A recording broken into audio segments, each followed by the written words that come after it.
You know what really strikes me about comparing the Tao Te Ching and the Upanishads?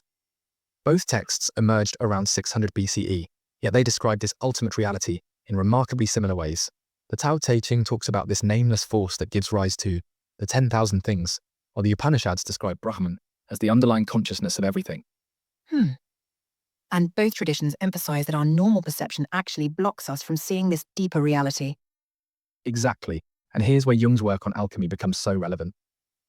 He spent over 30 years studying these ancient texts and discovered that the alchemists were describing psychological transformation through chemical metaphors.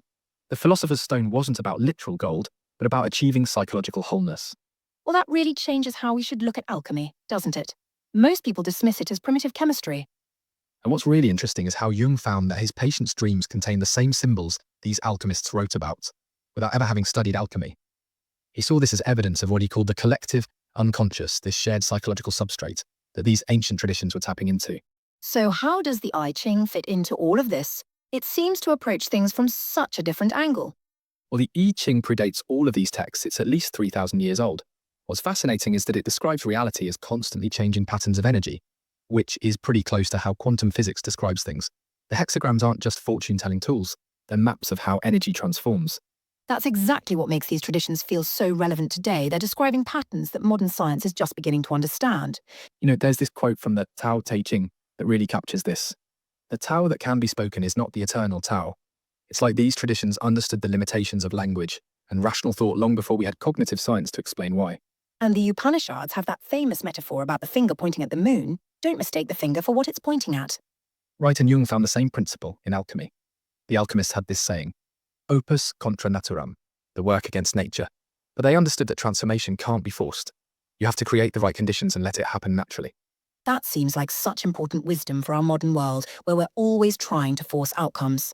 And here's something remarkable. Recent studies in psychotherapy show that trying to directly change thoughts or behaviors often backfires. The most effective approaches involve accepting and working with what's present, exactly what these ancient traditions taught. These traditions really seem to understand something fundamental about human nature. Let me share one more connection. All these traditions emphasize direct experience over intellectual understanding. The Tao Te Ching says, those who know don't talk, those who talk don't know.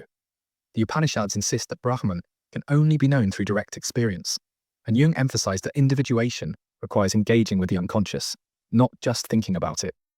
That's such an important point for our information-saturated age. Looking ahead, I think these traditions will become even more relevant as we face global challenges that require us to think in terms of interconnected systems rather than isolated parts. Whether it's climate change or artificial intelligence, we need this wisdom about harmony, balance, and transformation. Well, that really brings it full circle. These ancient insights might be exactly what we need for our modern challenges.